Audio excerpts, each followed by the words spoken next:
My name is Rohan, and this story didn't begin with anger. It began with confusion. I was 11 years old when my parents divorced, and at that age you don't understand legal reasons or adult explanations. You only understand that something permanent has disappeared, and no one knows how to explain it to you in a way that makes sense. One day, my house felt full. The next day, it felt empty, even though the same walls were still standing. My parents stopped speaking to each other long before they stopped speaking to me, but children notice silence before they understand words. I noticed how conversations ended quickly when I entered the room. I noticed how arguments stopped mid-sentence. I noticed how my name suddenly carried weight, as if my presence made things more complicated. After the divorce, I stayed with my mother. My father didn't vanish overnight. He faded slowly, like a photograph left in the sun too long. At first, he called regularly. Then the calls became shorter, then less frequent. Eventually, they stopped. No explanation, no closure, just absence. People assume children bounce back easily. They say kids are resilient, as if resilience is something you choose. What they don't see is what happens in the quiet moments when you're lying in bed, staring at the ceiling, replaying conversations you don't fully understand, trying to figure out what you did wrong. Because that's what children do. They blame themselves.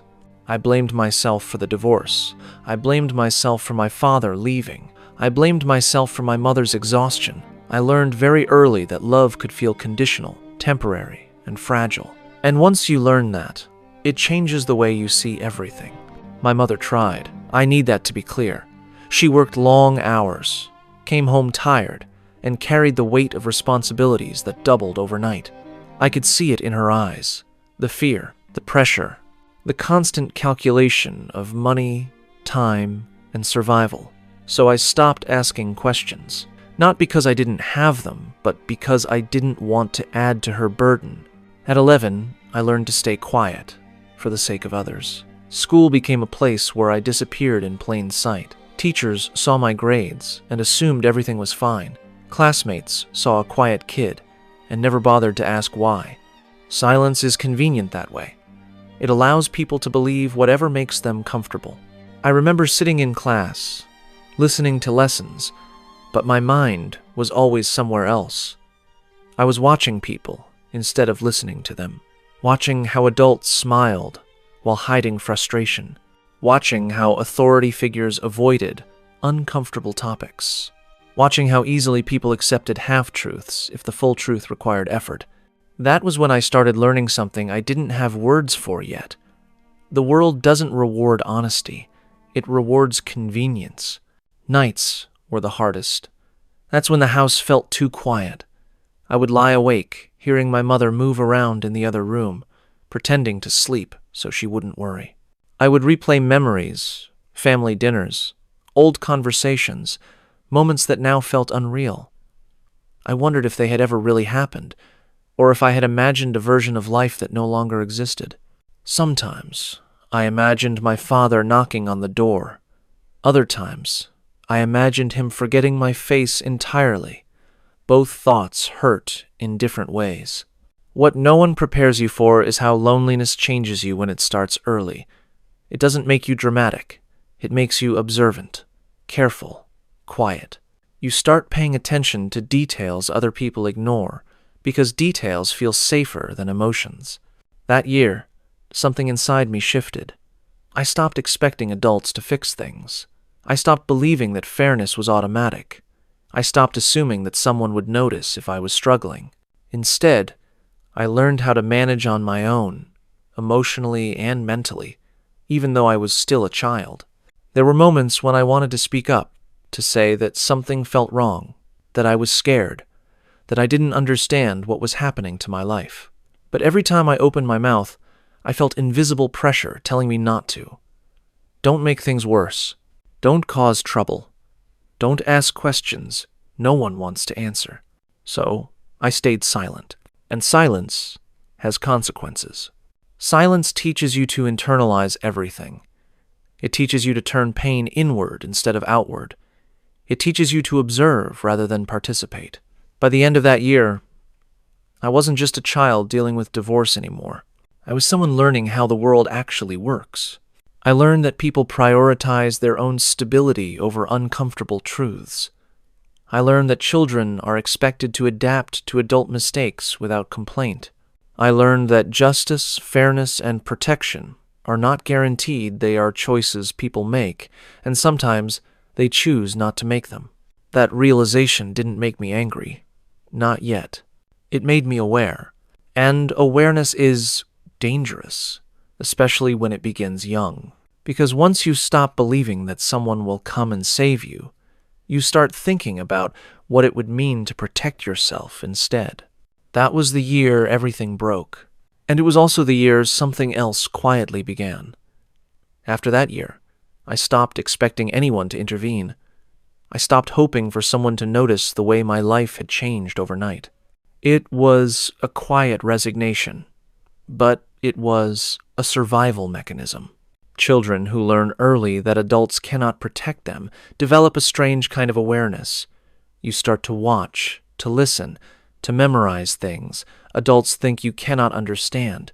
At school, the whispers began. Teachers didn't notice at first. Students didn't notice at all. But I noticed. I noticed the way people avoided eye contact, the way they laughed at certain jokes, the way they ignored certain truths that were right in front of them. That's how the world works, I learned. If you hide behind enough smiles and small talk, most people never see the cracks underneath. I spent long hours observing. I observed the way friendships were built on convenience, not loyalty. I observed how power was silently exercised in hallways and classrooms, in small gestures and quick glances, and I noticed the truth that adults never tell children. When life gets inconvenient, people turn away from it, even when it's staring them in the face. At home, things didn't get easier. My mother tried, but the exhaustion was written in every line on her face. Every day was a calculation. Bills, work, survival. The warmth that had existed before the divorce evaporated slowly. Arguments didn't erupt. They just stopped. Silence became the default. Silence is loudest when it's filled with unspoken blame. I learned to speak very little because words felt too heavy. At night, I lay awake, staring at the ceiling, my mind replaying conversations and moments that now seemed meaningless. I imagined different endings, my father staying, my mother defending me, someone intervening.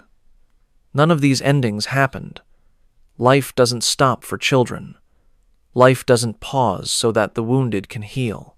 Life moves forward, and the broken learn to adapt or disappear. I became quiet, more observant than ever. I learned to read people in ways that my friends, even my teachers, didn't understand. A twitch of a hand, a pause in speech, a shift in posture, it all told a story adults assumed I was too young to understand. But I understood. I understood that people lie to protect themselves, and that truth is often buried, not by malice, but by convenience. By 12, I started making small plans. Not plans that anyone would recognize as strategy, but a pattern of observation that would later become invaluable. I noted the way people reacted under pressure. I noted the way adults could ignore wrongdoing until it affected them personally. I noted every slip, every oversight, every hidden frustration, and I remembered them all. School became a classroom in human behavior rather than mathematics or science. I saw who betrayed trust, who hid behind authority, and who pretended to care while ignoring the obvious. Every act of cruelty, no matter how small, was etched into my memory. I was learning lessons that no one had intended to teach me. At 13, I stopped explaining myself. Explaining requires trust, and I had learned that trust is easily broken. I spoke less. I observed more. I learned to remain in the background, quiet, unnoticed, and yet acutely aware of everything happening around me. Silence, I realized, can be a weapon, and the less you say, the more you hear. By 14, I understood that the world is not fair. Not because people are inherently cruel, but because people are indifferent. They will ignore suffering when it is inconvenient. They will avoid responsibility when it requires effort. And children, especially quiet, observant children, learn this lesson first. I learned to expect nothing, and in expecting nothing, I began to notice everything. By 15, my awareness had grown sharper.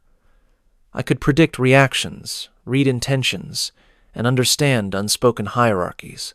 I understood why certain students were always popular, why certain teachers were respected, why some adults were untouchable. I wasn't interested in popularity. I was interested in patterns, in leverage, in truth, and I was beginning to see the outlines of a future that required patience. By 16, I had begun to see the adults around me not as guardians or heroes, but as flawed people, often complicit in their own preservation. The mistakes they ignored, the negligence they tolerated, the lies they accepted, everything became material for understanding. Every detail mattered. Every word, every gesture, every omission.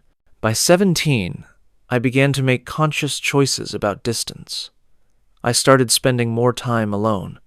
I learned to disappear in plain sight. Conversations happened around me that I wasn't part of, but I listened, I remembered, I stored. I became patient.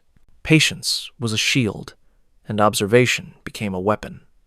I wasn't plotting yet, not really, but I was preparing. By 18, I began documenting everything, small notes, mental or written, about events, people, and patterns. Not to punish anyone yet, but to preserve the truth. Truth never forgets. Truth never forgives. And I knew that one day, truth would be my ally. By 19, I had cultivated a persona of calm, of invisibility. People underestimated me, assumed I was naive or weak. That was perfect. Underestimation is a powerful advantage. I could walk through the same rooms I had walked as a child, unnoticed and yet fully aware. I knew who could be trusted, who would betray, and who would crumble under pressure. By 20, the plans became more precise. Not yet actions, but timing, positioning, information. Every conversation I had, every observation I made, every document I read, built towards something that no one could have anticipated. I had learned that revenge isn't immediate. Revenge is calculated. Revenge waits. It doesn't shout. It whispers, quietly, and then it arrives. By 21, I had become someone different. Not the child left alone in the aftermath of divorce. Not the boy who had hoped and been disappointed. I had become someone patient, someone observant, someone invisible but inevitable. And I knew, deep down, that one day, the world that ignored me would have to notice the consequences of its silence. By 22, I was ready to leave, to step out of the shadows, but not yet to act. Action requires timing. Timing is everything. I had learned that from watching adults fail when their own convenience was threatened. And so I waited, silently, steadily, knowing that one day what had been ignored would demand attention. By 23, the foundation was complete. Observations, documentation, and understanding of the people who had once overlooked me were solid. I knew how they moved, how they thought, how they protected themselves. The puzzle was nearly complete, and all that remained was to decide when the pieces would fall. At 24, I returned, quietly, unnoticed. Nothing dramatic, nothing public, just a return to a city that had forgotten me, and to the people who had failed to protect a child they should have. I had learned that vengeance doesn't always need violence. It doesn't need confrontation. It only needs patience, observation, and an understanding of how the world really works. By the end of that year, I had everything I needed. Everything I had observed, every note I had taken, every weakness I had memorized, would soon serve a purpose. And I knew, with perfect clarity, that the world that had ignored me would pay attention, one way or another. I wasn't angry. Not yet.